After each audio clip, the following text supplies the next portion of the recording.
Welcome to the Vinny Rock Podcast. Much more than this, I did it my way. Hey, what's up, y'all? This is the Vinny Rock Podcast. I got a special guest today. I actually met this guy last night. Yeah, dude. I feel like we've known each other forever. And there's something about this dude that was, I don't know, kind of special. And so I knew he wasn't going to be in town very long, so I asked if he'd join me on a podcast in this fucking rinky-dink room before I even got this thing set up. But I appreciate you joining me. Thanks for having me, man. We'll talk more about this in a second. Let's go over some of these sponsors. I'm going to fucking move this bitch out the way because we don't need that. All right, cool. So you guys know some of the sponsors for the Vin Rock Podcast. Just one off the top of my head is Warfighter Tobacco. Do you like cigars? I'm a big cigar guy. Have you ever smoked a cigar? I have. When was the first cigar you've ever smoked? What was it? When was it? 2004. Was it overseas? Yeah. Bro, that's the reason why we started this company. Nice. Straight up. All of us have smoked a cigar overseas after some significant mission or whatever the fuck it was, having a good time, and we decided to smoke a fucking cigar. And it's kind of this thing that cigar smoking has always done for me. It's reminded me of Afghanistan 2004 for me. Iraq 2004 for me, yeah. Right. So that's kind of why the whole company was started. Scott thought of this idea, and I was like, dude, that sounds fucking brilliant. And so I jumped on board with these guys. Him, John, Chris, all these guys, Brian, and these guys are freaking badass dudes, but they're all combat veterans who started a cigar company. And now it's doing really well. So you guys go check out Warfighter Tobacco, made in Nicaragua. Very, very cool company. If you guys get to know the people, the guys who own it, it's why I think it draws you more into it. Just really good guys. Check it out, warfightertobacco.com. Another one of our sponsors, obviously, Leadsinger's Whiskey. I'm super excited, man. Have you ever had it yet? No, I haven't. You haven't? Damn it. Dude, I was actually hoping I had a bottle here for you so you can have a sip of it or try it, whatever the case. And I know you're not a big drinker, but I still wanted you to try the Nectar of the Gods. That's what we like to call it. I'm down for that. I like the apple. Today I have something special in my drink, but it's not Leadsinger's Whiskey. I have some coming in here soon. Very exciting. We do have it here now in Salt Lake City, Utah. It should be delivered within the next month. Hard to do. Hard to get alcohol here in the state approved, and we did it. By the end of next year, we should actually be in all 100,000 states. That's how many states. There's not that many states. Cities? 50 states is what we're actually going to be. Okay. Yeah, we'll be in all 50 states. So pretty excited about that. And I don't know, just to think where the company started and where it is now.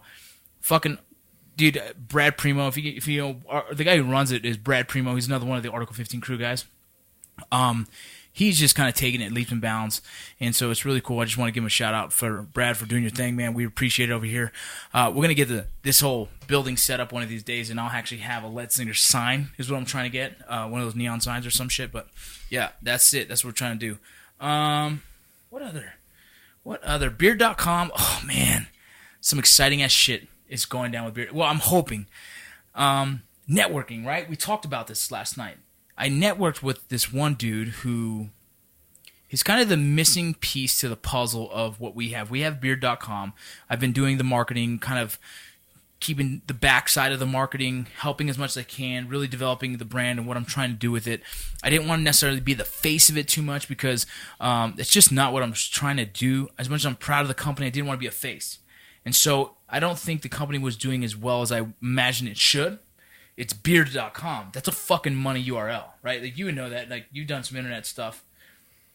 It's hard to find a single word URL these days. Right. And so we were lucky enough to snag that, but it's not doing what I really wanted it to.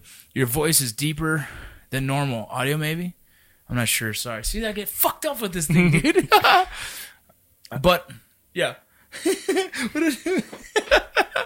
So, we reached out to someone, man. I networked with a really cool dude, and I'm hoping the company is going to fucking flourish from now on. So I can't really talk about it yet. Once I sign this deal, Beard.com is going to take on some new forms, and it's a good thing. And it's just, that's one of the sponsors of the podcast, obviously, and I own it as well. Yeah, dude, I'm fucking done with sponsors because I seriously want to get real and talk with you. The first thing, if you guys don't know, if you guys are watching here, if you guys are watching on Twitch, if you guys are listening to the show now, the first thing I heard about Cody was he's the youngest E8 in Marine Corps history. Is that true? So I don't know how far they went back, but definitely like the modern day. Yeah. Of our time. Of our time. Pretty much of our existence. Dude, that's to me is one of the fucking most respectable accomplishments imaginable. And I'm sure, and I know getting promoted in the Marine Corps is not the same as getting promoted in the Army. The Army, I mean, being an infantryman, you can promote pretty fast, especially in special operations. In special operations, you can promote very fast. You can get your E7 within 7 and 7 is very common, and then start working towards your 8. You know? I got my 7 and 8, and then I've been sitting at my 7 ever since because I haven't had the time to go to the schools to do all the things and do the work. But I'm also reserved, so it's not a full-time gig and everything else. You're able to just get it all knocked out, and you know, just from talking with you, I've heard a lot of the cool stories of your growth as a Marine. Would you mind kind of talking about your career? No, sure. Just kind of giving a breakdown because people that are listening probably don't know who you are. A lot of you guys probably do know who you are, so it's always nice to get a refreshment seeing who you are. So I enlisted in the Marine Corps back in June 2003, and yeah, I went to boot camp down in San Diego, the only real boot camp for the Marine Corps. Yeah, I graduated, and I only joined the Marine Corps. I wanted to be a scout sniper. That's what I wanted to do. Yeah. And I learned early on about life, about like, you know, life's paths and whatnot, because sometimes we try to rush things. It doesn't really pan out the way you want. Right. And that rush things for me was, I was outside of basic, and then I was at this, our school of infantry, like our very first entry level school. And I'm like, hey, there was an opportunity to sign up for recon. I'm like, well, shit, that sounds cool. So I'll sign up for it. And they're like, dude, get the F away from me. Like, you couldn't swim. I didn't meet the requirement. They're like, just go back to the line. So it didn't pan out for me, which is good because I joined for one thing, and I was being lured by other stuff, right, to kind of like skip me from like what kind of brought me in. Right. And so went to infantry, became a scout sniper, did a couple. So, let me ask you, because you say scout sniper, and I don't understand the special operations or scout sniper or any of that. Is that now as a scout sniper, you went in with the contract of scout sniper? No, I went in the contract because the only way to do that is by being an 03 of some sort. So I signed up to be a rifleman. Okay, so that's his 0311. Yeah, 0311. So you went 0311, and then as you progress through your career, you go towards... Yeah, so like every infantry battalion has a sniper platoon, and they run indoctrinations. Got it. And so like their own version of a selection. Yep. So once you make it to the sniper platoon, that's kind of like where you're staying at. Yeah. And then you work your way up to get the chance to go to sniper school. And then once you go to sniper school, you're now a scout sniper. You usually become a team leader or something like that for your platoon. Yeah. And so that's it. And so from there, as a scout sniper, you deployed multiple times. Yeah. Blah, blah, blah, yep. Right? Few times with the infantry, and then I came back from my second rotation. I was like, just not the direction I wanted anymore. I was really contemplating getting out because I was at the point to like where I needed to re-enlist or just kind of ride out this last year and a half or so. Right. And I'm like, I need to progress. This is not the environment I wanted. So you just want to do more. I wanted to do more, and I wanted to be around more like-minded people. If I feel like I'm being kind of held back, and so I got back from rotation, and then I took the force reconnaissance screening. And then shortly after that, I found myself in BRC, the basic reconnaissance course, going to become. And so that's going towards special operations now. Now you're making your steps towards that. Well, at the time, so back in the day, our only special operations involvement was Detachment 1, and those really comprised of like reconnaissance and force reconnaissance dudes. Yeah. And so my end state was like, man, I want to make it to Det 1 one day. I was still a young, super junior E5, and so I remember I was actually at airborne school, and I got a phone call like, hey, we did our transition. I'm like, what? Like, hey, yeah, they took down First Force colors and they stood up First Marine Special Operations Battalion colors. So it was the whole talk with like a SecDef to say the Marine Corps will provide a special operations capable unit. This is going to be 2006-ish, yep. Right? Yeah. Late 2006, yeah, early 7. And so, yeah, Detachment 1 went away, filled the ranks of 1st Battalion and 2nd Battalion. Yeah. So East Coast, West Coast. And then Force Reconnaissance, 1st, 2nd Force formed the ranks as well. And we took a couple platoons from Recon Battalion. Took a bunch of infantrymen that were basically our trailer platoons. Yeah. And we started rotating out. And then... Fuck. Yeah, so I came back. Then I ended up going to our schoolhouse, helped starting that up. Get the first few classes out the door. Rotated out on a deployment from the schoolhouse. Came back. offered a position to be a team chief or Yeah. a team sergeant in the SF community. Did a couple rotations with our 3rd Battalion. Then I went back to our 2nd Battalion, became an operations chief. Deployed again, and then back at the schoolhouse. And that's kind of like when we met last night and kind of talked about like how like life just kind of like stopped for me. Yeah. And, that's when I started transitioning from trying to deploy to trying to get myself taken care of. Yeah, and that's the big thing. That's probably a big reason why we connected is if you guys are listening right now, if you guys are watching right now, Cody's a big advocate for the transitioning and trying to find, I guess, trying to find meaning to life after military. Right. I think that's the big question a lot of guys have is life after military. Does it suck? Does it not suck? All this fucking issues. You got guys before you that are transitioning and say the man's not helping me, the VA's not helping me, or this, or whatever the case. And you have all these people going through their struggle, whatever the fuck it is. And right now you're in the middle of seeking that space. Yeah. Right? What's next? Right? But a lot of the words you were saying last night, it's almost exactly to a T some of the stuff that I'm writing in my book. And that's why I was like, what the Super fuck? trippy, Yeah, it was super trippy. It was the exact same mindset. If you don't go over like some of the ideas that you were thinking about, stuff that you talk about veterans and how to help other guys. Yeah, so I think the biggest thing is that people see the G.I. Joe action figure and they think that that's what they have to be, right? They have to be like hard and tough, the quiet professional, suffer in silence, shut up and push the fight. Well, that's not a sustainable action. And there's more, hey, I'm a hero in the military than there's like, hey, I'm a level-headed individual and I'm also an advocate for taking care of myself and taking care of others. Mm-hmm. So that's really what I spent the last year and a half of my time in the Marine Corps is really try to break down some barriers. And I figured the only way to do that is by exposing myself and exposing the things I was going through.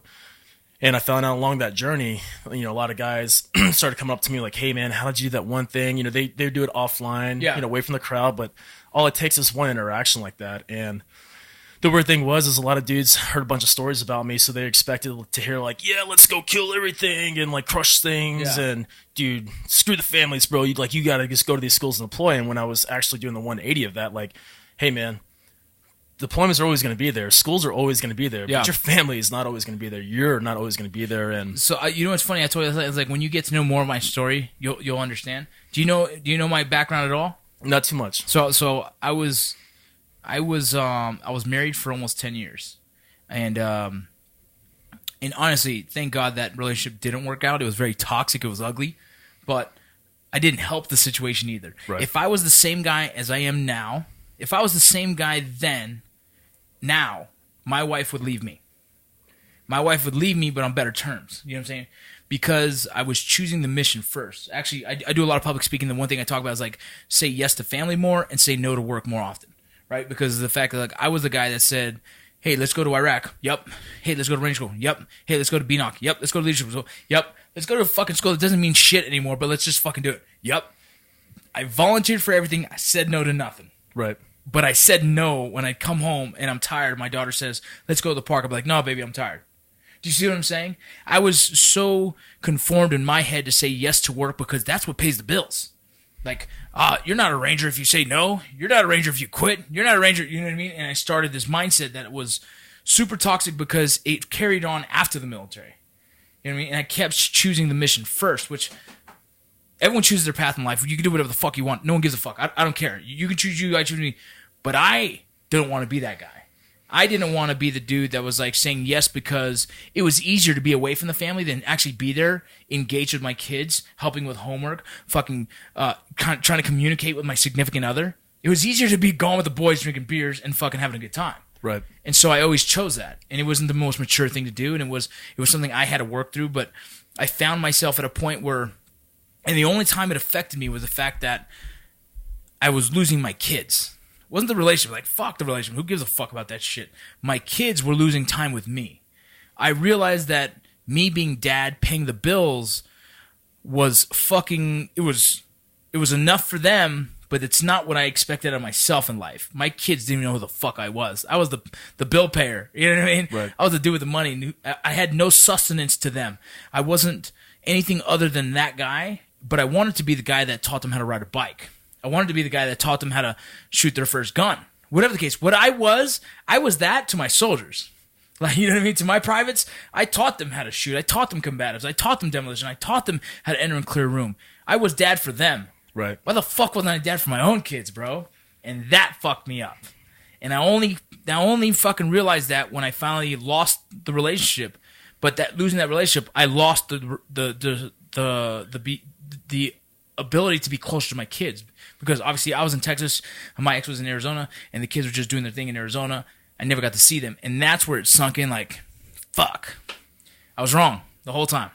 But it's also like an institute. I mean, I hate to like put the blame on things, but it's also an institution thing, and it's the whole like shame and guilt, because it's like, hey, if you don't go to Ranger School now, you're not gonna get another opportunity. Yep. Or you're like, man, you know, I need to take at least a week off to spend time with my family. Yo, bro, the team needs you for this training event, like the bullshit training or whatever the case may or may not be. Yeah. So you feel guilty for asking about yourself to try to do good, and you at the same time you're getting shamed by your organization. Maybe not in like in a complete blunt way, but it's like, yo, bro, like, why are you doing this? Like, we all need a breaks, bro. Like, Yeah. we're getting ready to deploy in like 7 months. Like, I need you gone for 20 days right now. Yeah, that's the thing, dude. And that makes it difficult for people, because it is their profession they went into. And then, but once again, like the military, no matter what you do, it's all a job. It's not your life. And well, I remember I was getting out of the military, and you had a few of those NCOs, high-level NCOs, that are kind of convincing you to stay in. I had one guy doing the math on this. He had like, look, do you have a savings plan? I'm like, no. He goes, all right, well, look, if you don't start now, like by the time you're 50, you're fucked. And I'm like, oh, shit, right? So then I'm thinking, like, maybe I should stay in, right? But at the time, I had fucking 3 kids I've never fucking seen. You know what I mean? I've been deployed fucking 3 times, been to every school I could possibly go to. In 4 years, I was home straight up 14 months. That's not fucking home, dog. Yeah. I was gone to either training or a fucking deployment or whatever the fuck, you know what I mean? An NCO development course. And like, that's what my life was. And they're telling me like, look, if you stay in, you're going to have a retirement. I'm like, okay. And then another guy's like, look, man, there's not a lot of things you can do in the civilian world. You're going to be bored. You're going to hate it. You're not going to make it. I had a guy tell me I wasn't going to make it. I'm like, fuck. I believed it because I wasn't sure if I was good at anything outside the military. And so I started to believe it. I'm thinking like, fuck, you know, and then I kind of got pushed to get out, and I'm glad I did, because eventually you just jump in and say, fuck it, let's see if I sink or swim. right. So, but you're doing something different. Yeah, so I was able to like just fully retire and all that stuff. So that kind of gave me the opportunity to kind of like kick back and like look at things in a different perspective. Yeah. And one of the perspectives we're looking at is like, instead of like getting right back into the game, because I think a lot of vets or a lot of just people who transition no matter how long they retire, they feel like, man, I'm not going to make it. So the only thing I'm good at is what I was ever doing for however many years. Yeah. And I kind of like saw that along the way as I was transitioning, like all these like Soft Care Coalition or the SOCOM transition specialists, they kind of push you to that same niche because there's a high demand for military and special operations, you know, veterans to be in these types of businesses. But sometimes those businesses consist of you being gone overseas with a gun. Yeah. And I'm like, no, man. Well, dude, you guys, you there's guys that fall victim to the cycle. It's real fucking easy to keep shooting, right? It's real easy to be back in the contracting world because, one, that money looks fucking good. And we all want that, right? We all want the stability, the comfort of knowing there's stability there. Right. Financial stability, right? 2, well, shit, I'm doing the same job I did, but I'm actually getting paid better for it. Fuck, that's fun. But that's the problem. We have a lot of guys that fell into that. And then after 4, 5, 6 years, you're in this weird fucking age group, dude. If you did 4 years, how old are you right now? 33. 33. Do 5 years contracting from right now. Well, how old are you going to be? 38. Right. Then what? The fuck are you going to be a 40-year-old motherfucker doing what? You know what I mean? You have to continue to grow in that space. And then from there, it's like, fuck, all I've done for the past 20 years is be a shooter. And there's more to you than that, right? Like, right. There's a different... And, dude, the guys who do that, fucking more power to them if that's what they want to do. But for me, being a family man, it didn't make sense. I had the contract. I had a contract with Blackwater Select. You ever heard of that? Yeah. That's what I had a contract with it, and I didn't go. And I felt like an asshole. I'm like, man, that's shitty of me. But also, it was this... I'm fighting with being a dad, trying to at least fucking make up for lost time, and then... But I'm still fucking a ranger. You know what I mean? And it was fucking tough. I like what you're doing now, though. Yeah, so like right now, my wife and I, we sold all of our shit. I want to say we became full minimalists. Like, we still have some stuff in storage. Yeah. But we just decided to take some time, and we bought a conversion van, and we're just going to travel around the U.S., Canada, we're roll south and just really try to like find ourselves and really find me, because I know my passions, it's there, but instead of me trying to force my hand on it, I'm just going to try to find it. Yeah. Just like, you find your niche in the military, you come in not really knowing what you know. Mm-hmm. You think you know, but you really don't, or you think you want to go one path, but then you see that as you learn and mature, the better plan was always there for you. You just had to like kind of give it time to like marinate, basically. So you're just now trying to find yourself again. Yeah, man. I identified myself in my job for 15 years. That's the fucking biggest thing. Most of these kids get into them, and I was fortunate enough to get in the military at a later age. Fortunate, unfortunate, whatever the case you want to say, however you want to say it. But just from my circumstance, I got in at 22, 23. I knew who the fuck I was, dude. I was a 22-year-old kid with a fucking 1-year-old daughter. You know what I mean? Like, I kind of lived my life. I did 4 years of college. I figured it out. I drank. I freaking, did all the dumb shit. And I started to figure out who I was as a person before anyone could even manipulate my mind to tell me who I was. When you're 17 years old, all you are, and in that prime time in your life when you're actually developing as a person trying to find your identity, you're fucking military. Whatever it is, you're a fucking grunt, you're a Marine, you're a Ranger, whatever the hell, that's your identity, and that's all you know. And the only thing you know from there is how the other guys around you act. And that's kind of how you start taking shape of, right? We talked about your top 5 friends. Yeah. You start taking shape of your top 5. That's what the fucking military is. And if you're around a bunch of savages, dude, you kind of just, you never really develop anything past that, because you know why? I don't need to be more intelligent. I'm a fucking Marine. I don't need I don't need to learn more than what I need to know as a Ranger. Just need to know how to kick in a fucking door and drink some goddamn beer. You know what I mean? And so that's where the lack of development of character, it doesn't happen in the military. Why? You don't need it. And I think another thing too is like, it's like the false idols that exist, right? It's like, oh dude, that dude's a fucking savage. He's a, super stone cold killer.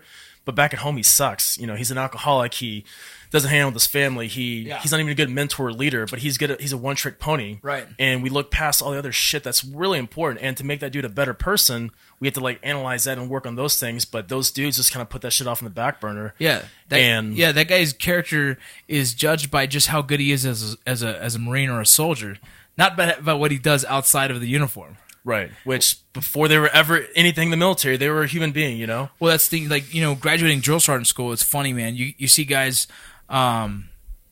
graduate drill sergeant school and they start buying fucking license plate that say fucking push private and things like that. And it's like, that hat should not be what makes you. Right. You know what I mean?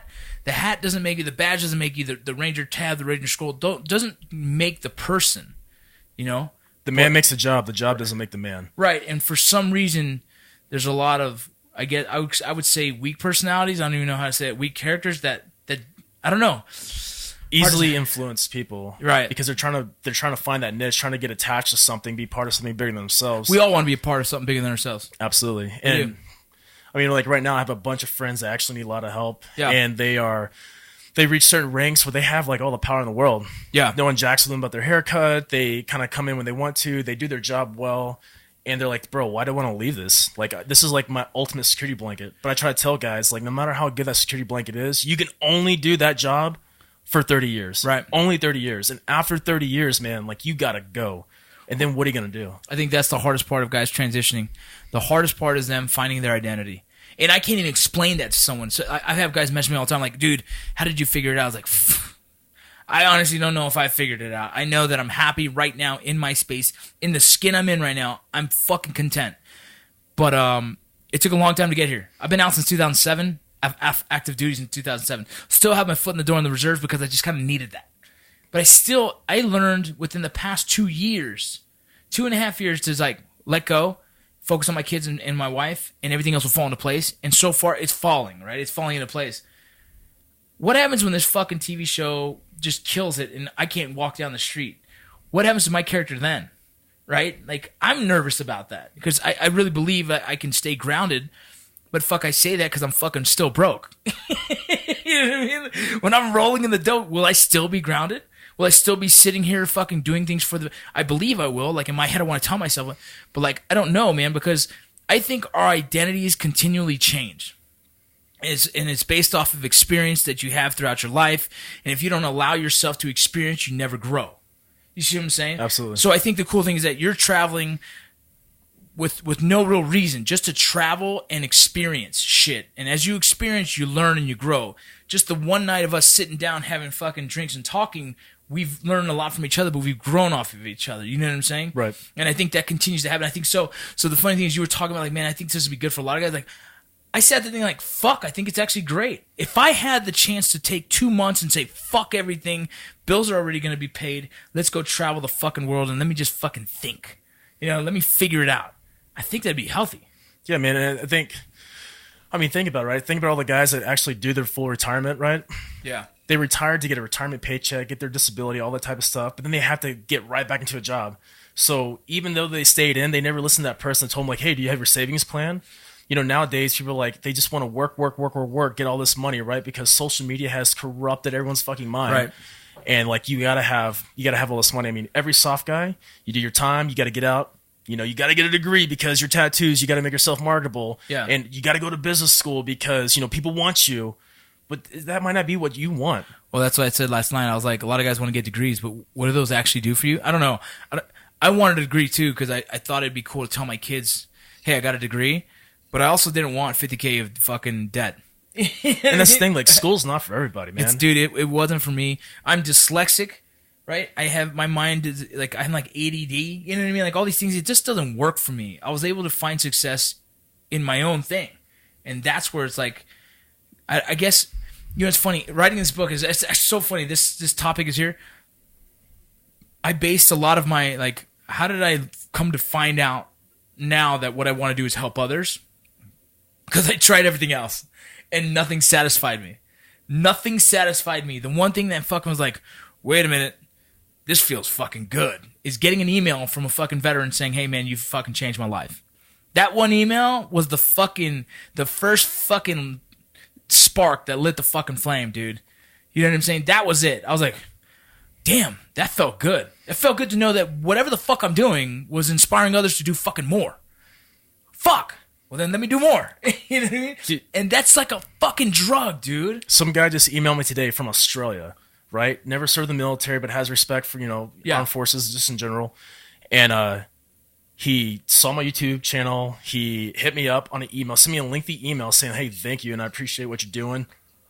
And I'm like, holy crap, dude, this random dude took time to write a, you know, very thoughtful, very appreciative email. Yes. And I forgot that I set up like, hey, you can reach me here. Yeah. And I was like, this is kind of creepy, right? I didn't even know who this dude was, but I'm just like, the message, I'm like, man, like, I don't care, man. I don't care if I ever get, you know, 100,000 subscribers. All I need is one to reach out to, and hopefully it's a trickle effect, man, because that's what it's about. There's a quote that I kind of say is like I would love to be at least a casual effect that changes the world. Yeah, man. It's just a casual effect, at least for one person.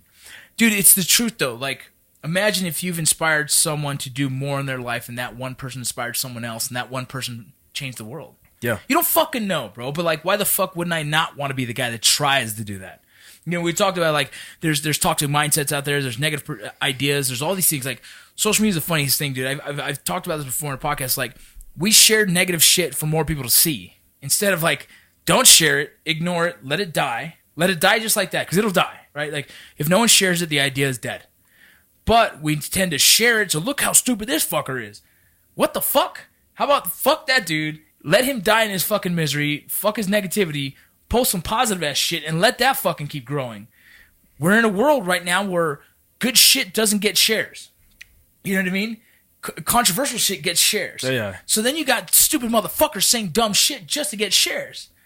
It's the weirdest fucking world, bro. And I refuse to be in that fucking mix. I just like look up, keep scrolling. All the politics shit, like, I get it. It's important. But you know what? I do that in my own space, my own time, and I don't ever need to provoke anyone else to believe my beliefs. Dude, I'm a Christian man. I say it fucking loud and proud all the goddamn time. But you'll never hear me say, hey, bro, why aren't you? But I don't give a fuck what you do, bro. That's your life. I care about this guy in my circle. And if you come to me and ask me, like, hey, man, why is it? I would tell you, well, the reason why, the root of everything I do is because of this. You know what I mean? That's the only time you'll ever hear me say something on it, dude. Because for me, it's like, fuck your shit, dog. That's your world. And I'm never going to fucking give a shit about your world. Because in the sense, I'm not going to judge what you do. Right. That's your space, dog.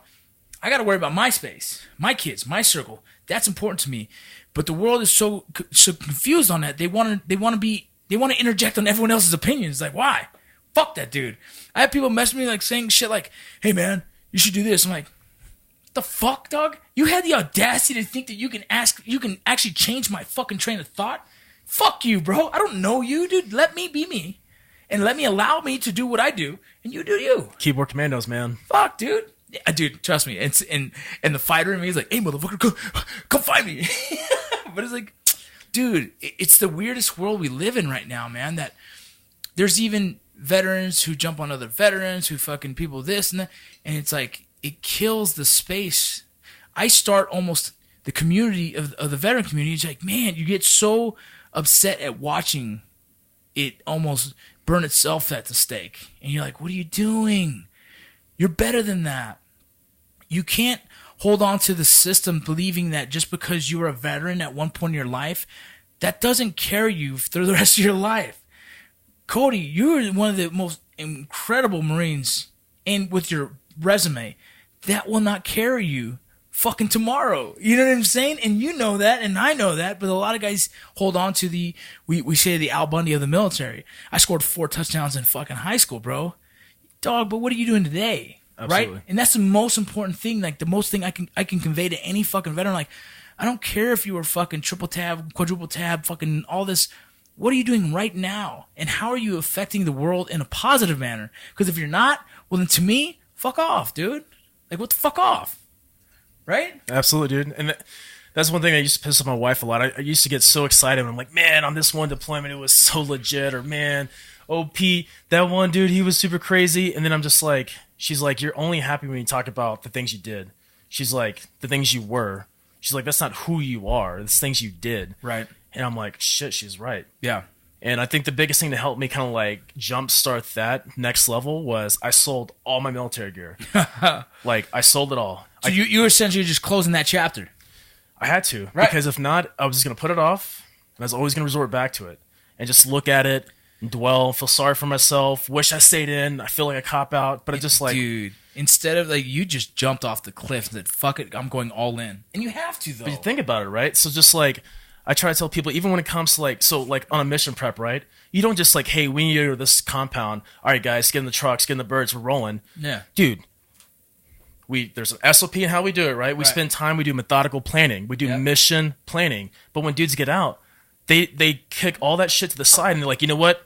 I just need to get a job. I need to get some money. Oh, I want to stop training.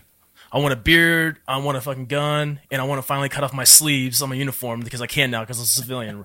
And it's like... Where's your mission planning at, man? That's the funny thing. You forget the root of what made you successful in the military, and you stopped using it in civilian culture. Bro, I did this with acting. I was telling you the other night, like, you know, I thought I was just comfortable enough just to be in the space, and then I looked around and saw the guys around me, and they're really good actors. And I realized, like, you know what? I'm not there yet. And how do you get better at acting? You fucking train. How do you get better in the military? You fucking train. You don't go to war, just fucking sign up and go. No, you train. Everything we do, we fucking train. How do I become a good dad? Dude, trust me, it's taken me years to learn, and I'm still fucking it up, but I'm training daily. I'm learning. I'm trying to grow. And if you don't do that, how the fuck do you ever expect to be better?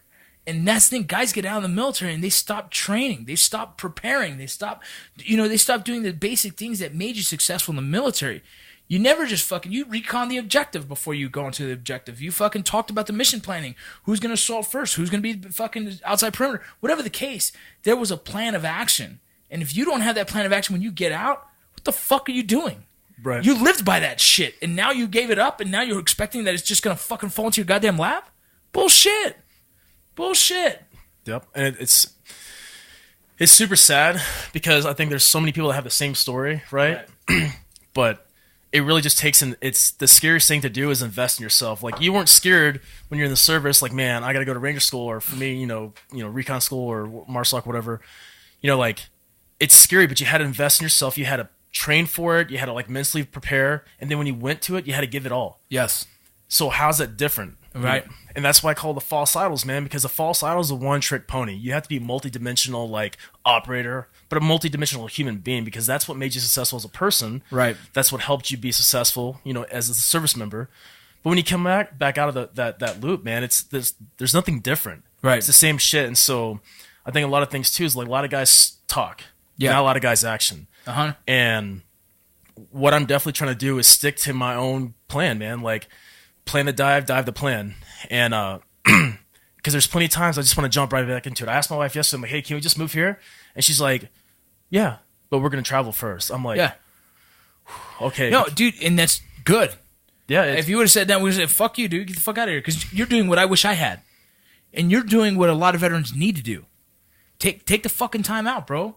Take a spot on the bench and sit down for a little bit. You know what I'm saying? And it's been so refreshing, man. Like, the last video I just dropped on YouTube, it was talking about how I spent my first night, you know, in my van at a Walmart parking lot. But my wife was cooking breakfast in the van. Well, you know, explain it to the listeners that's what you're doing right now. They don't know that you sold it all. You talked about you're just in a van, and now you're just traveling. Yeah, we sold everything, moved into our van with the 2 dogs, and for how long are you gonna do this?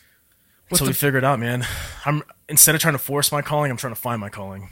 Dude, that's fucking beautiful. Instead of trying to force my calling, I'm trying to. I love it. No, that's dope, dude. That's why part of it, you know, when we started talking, I started hearing more about your story. I'm like, how the fuck do I not know this dude already? And we've crossed paths. We've actually been in the same room at the same time, just never fucking communicated. You know what I'm saying? We have similar fucking friends. You know what I mean? And it's a trip to me that we've never really fucking met. But you know, last night, I walked in. If you guys don't know, if you guys got to follow his fucking Instagram. What's your Instagram? The Cody Alford. The Cody Alford. Yeah. The Cody. Spell it out. The THE period Cody CODY period Alford ALFORD, and the YouTube's the same one. Yeah, you got to check out this fucking monster, dude. Like, I don't even say I'm big as fuck next to this guy because he's fucking big as fuck. Oh, stop yeah. it. He's a fucking savage. He's just trying to get my number, people. It's cool. I got your number. Yeah, you did. That was easy. Oh my god, man! No, dude, it's super dope what you're doing. It's you know, talking to you and your wife, it was really refreshing to see the mindset that you had was a very fresh mindset. It was actually, like I said, it was refreshing to hear someone say, you know what, we're gonna take the time and actually, you're essentially what you're doing. You're giving yourself time to actually debrief. You're melting back into the system and learning what's going to work for you, what's not going to work for you, which a lot of people don't. They try and jump in and force, and that's pretty scary to do. It's scary to fucking just jump in and hope to fucking God that it all works out. Absolutely. You know, and so the fact that you're going in nice and slow and you're trying to figure it out, and you know, on the way, hopefully, as you do, you get to continue to experience things in life and grow and learn from, and then eventually, hopefully, you come right back to Salt Lake City. Well, dude, the coolest thing also, man, it's been like. So we've been on the road for 2 weeks now. Nice. And every place we stopped at, I've met a vet. Every vet that I met, including a couple of guys we talked to last night. Yeah. Like, yo, bro. Like, hey, when you got some time, I need to talk to you. Like, I'm fucked up. I need some help, man. I got these pills from the VA. Or, hey, there was a guy in Delaware when I was getting my van worked on. Yeah. He's like, I was in an 87. I'm like, holy shit, bro. Like, I was 2 years old, man. And he's like, I only did like 5 years or whatever. And he's like, you know, I tried the VA. They haven't done shit. I'm like, yo, I had like point of contacts with me. I was able to give it to him, you know, like, so It's been like refreshing to like, you know, as I journey on, I'm like finding these breadcrumbs. These breadcrumbs like just want some assistance. At the same time, they need someone who can be like raw and like compassionate and honest, you know. And well, dude, it's funny that the world needs leadership, and people always search for new leaders. Who's gonna have the answers for them at that time of their life, whatever the case, even if it's just for a moment, right? They won't just want to pick up something that's going to help them continue on their fucking path. Give them the fucking thumbs up, like you're doing good, pat on the back, keep going, or give them a little bit of fucking devil's advocate at a time. You know what I mean? And everyone needs it. I got guys all the time just message for the same kind of concept, and I try and do my best, but like, sometimes you're like, some guys message me like, no shit, like, how do you find happiness? I'm like, whoa, that's a fucking loaded question. I got that question too. Right, like that's hard as fuck, bro, because I can't tell you how to find happiness, right? And you're never going to be able to tell me to find happiness, but I would love to hear how you found happiness. You know what I mean? And that's kind of was like, look, well, here's what I did, but that ain't the answer for everybody. You know what I mean? Like, I fucked up a lot before I figured it out. Like, I'm the guy that learns from my mistakes. You know, I start picking the scabs and figure it out again, you know, and that's how I did it. And That's the reason why I was writing the book, is because, that's a mess, just so you know. Like, I'm fucking nowhere near close to where I need to be right now. But either way, it's because I wanted to express how much, like, dude, I didn't know it. I'm 37, bro. 37 years old, and I'm barely figuring it out. You know what I mean? Like, I'm the old man with the information because I've done a lot of fucked up shit. And I never expected I was ever going to be in that position. But I am now. Fuck it. I'll take it, right? And I'll own that. But that's where I'm at now. It's like, people say, how do you be happy? I'm like, I'll tell you how I figured it out. And I can't even say I've 100% figured it out because I'm still chasing more shit. Because if I was completely content, I wouldn't be doing anything else. Right. I'd be sitting on my ass and be like, no, I'm good. No, but I'm thirsty to continue to learn more. I'm continuing to try and grow more and see how far can I actually take this life. Like, how fucking far can I take it? I'm on a show right now. That's weird. It's super legit. But you just said it, man. How far can I take life? You know, Right. it's called life for a reason, man. And we only get one of those bad boys. Yeah. And people want to figure it out all right now, right? Like I said, social media. People want to just like double tap it. People want to see it, buy the shit, wear the shit. They are the shit. Immediate gratification. Absolutely. But Yeah. it takes time. It takes investment. And so I even like I can't wait to have like a ponytail, dude. Like I can't wait. Are you growing it out? Yeah, man. Like, but at the same time, I try to tell myself like I can wait. I want to watch it grow. I want to. I wouldn't want to like click a button and fast forward, 3 months and have long hair just to get it. I want to appreciate every step it takes to get there. Dude, it's fucking. So like, what I tried to do throughout the whole time of me, doing this acting shit and fucking being on the Mayans MC, which the reason why I am drinking tonight is because we got season 2. Boom. Yeah. Cheers. Dude, cheers, bro. So fucking exciting. Yeah, I saw that poster. Yeah, man, fucking incredible, man. But I tried to actually step back from the situation and actually like, wow, what the fuck? Like, who would have thought right now? And I can name on my hand how many combat veterans of OIF, OEF are doing acting right now. That's incredible. Like, I've somehow became a part of this elite group of dudes who are fucking doing that. Right? Like fucking I can't even name all these fucking dudes. But there's not a lot of us. Tyler Gray's the one, probably the biggest name out there is Tyler Gray. And he's doing SEAL Team 6, right? And he's a fucking high level special operations fucking dude. You know what I mean? Then you got other guys like a special forces guy who played Nate Boyer. He's another one, right? And he's done some acting roles here and there. And there's not very many after that, right? And that's the crazy thing is like, how the fuck did I get in that team? Like, how did I become part of... Dude, no fucking clue. Like, life just kind of took its journey. And so I have to sit back and be like, enjoy this motherfucker, because you have no idea how long this is going to last. Right. But at the same time, like, you don't want to just close your eyes and get to the end of it either. I don't want to be 50 and fucking have done how many movies and miss the first steps of what it took to get there. That's the thing. Like, you growing your hair, like, exactly that. Like, you don't want to miss the journey it took to get there. Like, my fucking journey was a motherfucker, dude, but I got there, and now I'm still here, and, like, I try and always tell me, like, don't fucking forget what it took, dude, because it was an interesting path, dude, and it was something that you can learn from, right? And it's something that I've learned from, shit. Yeah, man, I think people just tend to forget, like, how they started and, like, where they came from. Adam Driver never went to combat. Just say so. and dude, Adam Driver's a great actor, but this is the thing is like he actually got chaptered out early on. Solid dude, did his time, tried, chaptered. It is what it is. Everyone can judge whether they believe in that or not. But no, there's not a lot of combat veterans of our time that are doing it. I think also like that toxic vet trap, right? So like people get out, they look for that sense of belonging, and they find it. And they want, man, why am I not doing that? And they just sit there and like they motherfuck everybody who is doing it. The thing is they broke away from that toxic vet. And I mean, you got to think, like Second Amendment, like gun-toting American, fuck liberal, all these hateful messages that are being put out there. Yeah. People are associating themselves, so they're just trying to find that clique to like mingle with. But the thing is, like, they don't need that clique. They think they do because they spend all the time in the military. It's funny. I think people are too afraid to say, you know what? I'm kind of Republican, but I'm kind of Democrat. I might be kind of in the middle here. And there's a lot of guys like that. They're like, oh, but you can't post that shit, dog, because you post that shit, you're getting fucking hammered. And all of a sudden you're banned, and then your friends don't like you anymore. And it's this weird space where you can't have an opinion anymore. because your opinion it insults people, and it's fucking, it's threatening. And that's the scary space. You can't just be you. You know what I mean? Like, look, I like to wear Chuck Taylors. And, you know, I like to do a shooting wearing Chuck Taylors, right? It's something that me, Matt, and all we used to do, but people should talk shit. Now, I see a lot of people doing that shit because we're like, you know what? It's comfortable. I was on missions in the Border Patrol in that fucking chasing fucking dudes in Chuck Taylors. You know why? It's comfortable. Fuck wearing boots all the goddamn time. I wonder where something I like to wear. But it's easy to hate, man. Oh, it's easy to hate. So easy to hate. Easy to hate because, you know, where does that come from? Where does hate come from? That's all insecurities, dude. People that can't be comfortable with their own skin. Like, that's the problem. You're trying to fucking fake your identity of being something that you're not. Because if you were comfortable with yourself, you wouldn't give a fuck what anyone else thought. You wouldn't give a fuck what they did. You just do your own thing. You know what I'm saying? I feel that. Like, I feel this is how I've kind of viewed life in the past few years and how I've grown and kind of. There's a lot of views that I have that might not be the popular opinion. Especially being in Hollywood, you have to really watch what you do.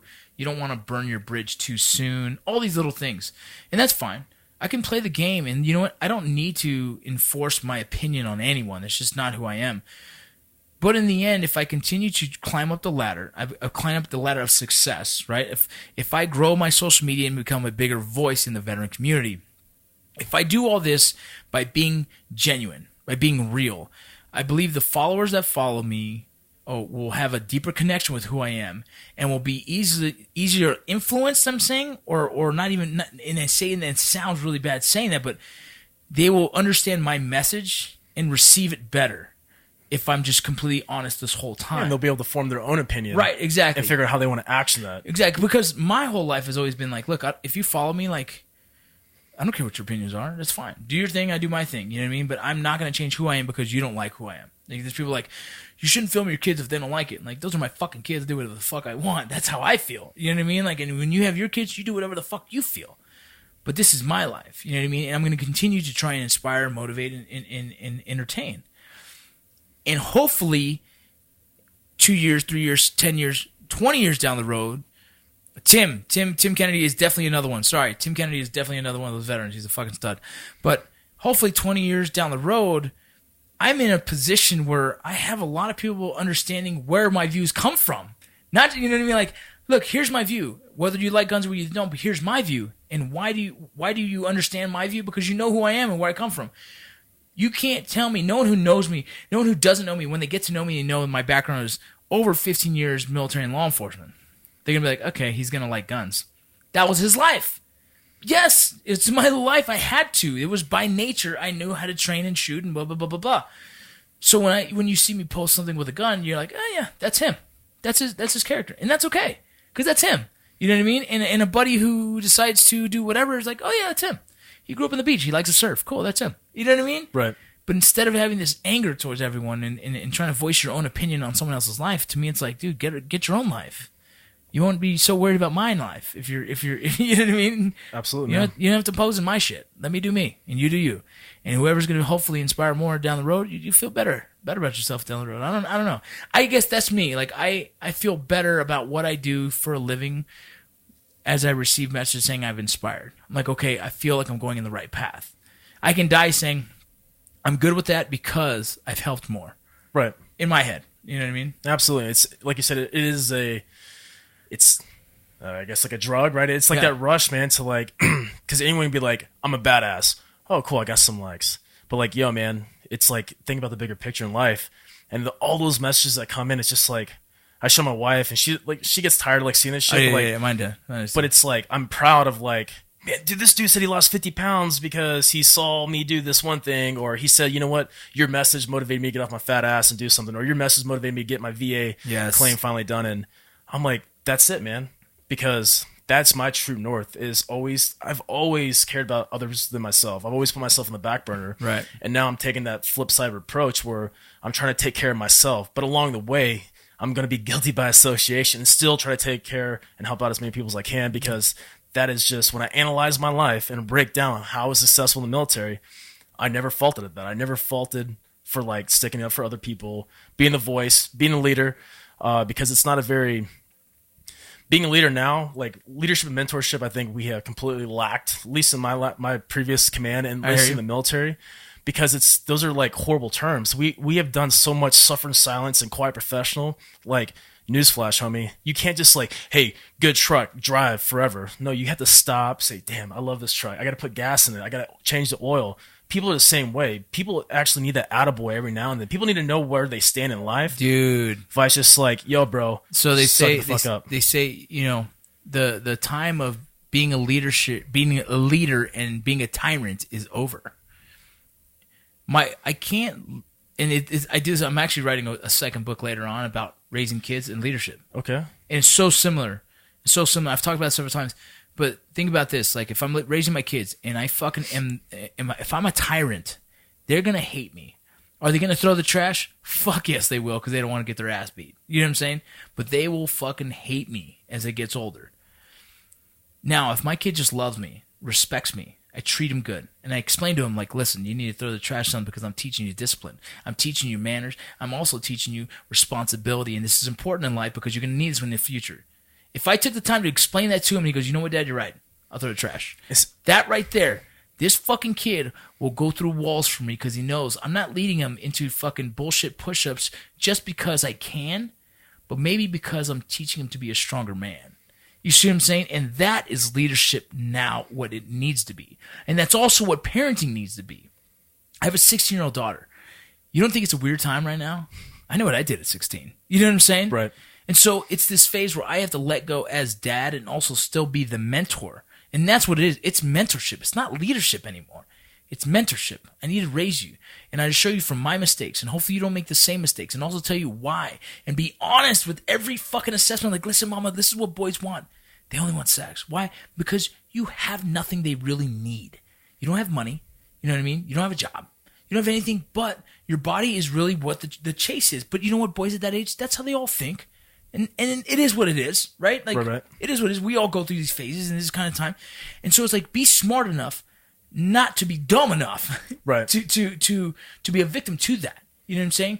When you choose to do what you choose, you know, I've given you all the knowledge I possibly can, and I pray to God you do the smart thing and just wait it out until you're completely ready for it, and that's when you're 97. Right. But I can't.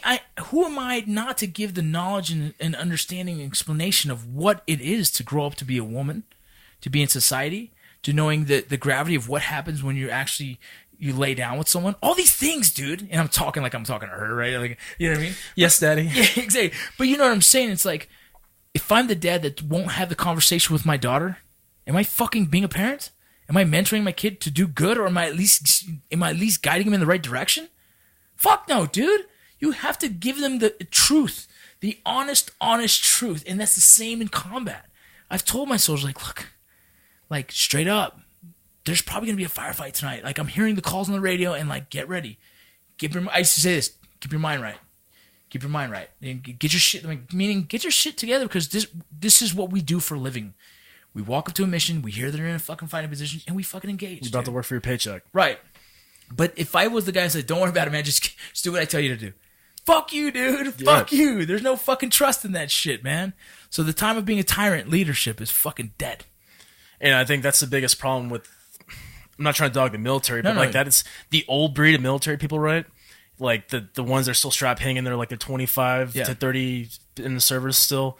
Like, it's that tyrant leadership. It's that firm and fair, but then there's no in between. There's no taking off the hat. Yeah, and that's the problem, man. Like, I used to be a CQB instructor, and I got through more guys, but like breaking down why we were doing this way and why what they were doing was wrong. Right. If I say, yo, bro, you're fucked up, get in the back of the line now. Like, that doesn't teach anyone anything. No. And the problem is just like, I used to tell the instructors that like we're like assholes. I'm like, yo, bro, like these dudes are gonna make it to the teams before us. Like, they're gonna go hang out with our homies and deploy while we're still here doing our schoolhouse time. Like, why don't you have an invested interest? You're not better than them. As a drill sergeant, my whole thing was like, look, if I don't give them everything I fucking can, these guys go overseas and die. That's on my head. And I already tell you, I'm a Christian man. Like, I'm gonna be like, yeah, that's my bad. Yeah. You know what I mean? Like, but not even that. It's just one of those things. Like, how do you not want to give them every fucking skill set you have? I was a goddamn Army Ranger. I can train these guys very proficiently, and I'm going to do my best to do so, because if I don't, what the fuck kind of shithead am I? I should give them everything. Every day I should be giving them every fucking training lesson I possibly can, my heart and soul into that. Because you know what? They might be fighting next to someone I know. One of my own Ranger buddies, one of my friends, one of my cousins, someone else is serving. Right. That's someone's father, son, daughter, mother, whatever the case it is. And if you didn't provide the service you're supposed to, you're a fucking piece of shit. Dude, I got hit up, I think a couple days ago. There was this dude, he's like, hey man, I want to be an EOD tech. I washed out for one reason, whatever, so I like unfucked myself. I went back through and I'm finally an EOD tech now. I'm super excited.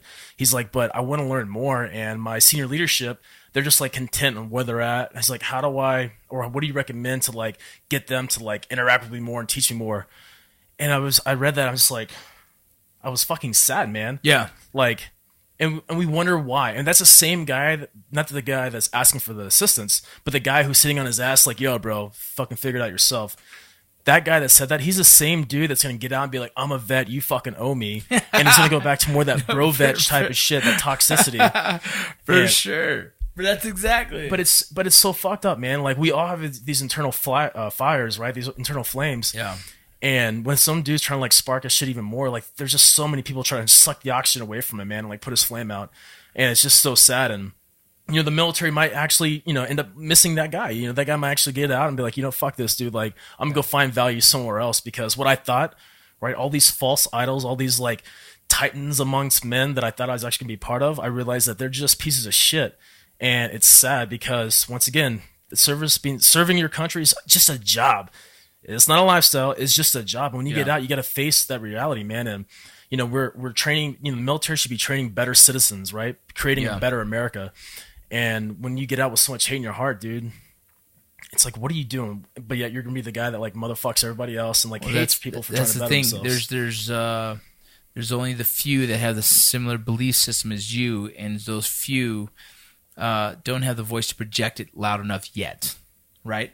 But hopefully, and that's kind of the goal that you're trying to do, is promote that positivity, promote that positive energy, and a different viewpoint on leadership, on transitioning, on just being a good veteran, life after military. Yeah, I mean, you know, when you think about like all the suicides that happen from active duty, you know, members that are still serving, and they fucking smoke themselves, man. When you break it down, like, oh, that dude was a piece of shit. He was weak. He killed himself. Like, but how many people did he reach out to? Right? When you look at like all these like high school shootings, all those fucking people had telltale things, right? They reached out. Right. They made these comments or whatever. They showed their hand before they actioned something. Yeah. And if we actually invested more in our troops, invested more as being a leader, vice, like, yo, bro, I got promoted. I'm getting paid more. I can do what I want to. Fuck everybody. Like, no, bro. That rank is not for you. The pay's for you. But the rank is for the men. Yeah. Like, that's how that shit works, but people tend to forget that. No, I hear you.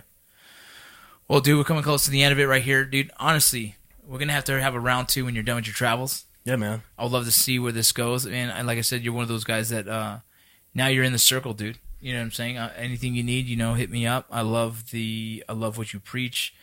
I love your message. I just love your character. I think you're a good dude, and we'll continue to do this, man. Like I said before, you need help with anything, you let me know. If I can steer you in the right direction, let me know. And if you get steered off the right direction, just hit me up, man, and we'll try and put you right back on it, you know? Right on, dude. Dude, if you don't mind, hit up the listeners. Let them know where they can find you. Talk anything you want to push right now. You know, you got your Instagram. You also got your YouTube channel that you're starting to do right now as well. Yep. So I just recently started my YouTube channel. So that is going to be the Cody Alford. That's at YouTube, and then my Instagram is _Cody_Alford. And those are my 2 mechanisms that I'm trying to use to reach out to many people. My whole thing is to defy the norm, and it's so easy to fall into trends. It's so easy to fall into cliques and niches, but like, you were a person before you ever fell into any clique. So don't forget where you came from, who you are, what you're capable of doing. You don't always need that negativity to kind of like push you to the finish line. So believe in yourself and defy that norm. The norm is to just like hate, to just be basic, to just live an average life. But that's not what we're here for, man. That's not what life's about. Life's about defying it all, right? I mean, we're flying fucking airplanes, man. We have ships that I don't know how the fuck they float, but they float. We're defying the norm of what life has presented us. Yes. So why can't we do the same as individuals and spread that positive message, man? Fuck yeah, man. Dude, I appreciate it. You guys, if you're having trouble finding him, go on my Instagram. You can find him. I tagged him on there. Cody's a fucking badass dude. Check him out. Again, thanks for listening to the show. Cody, thanks for coming out, man. Thanks for having me, dude. All right. I did it.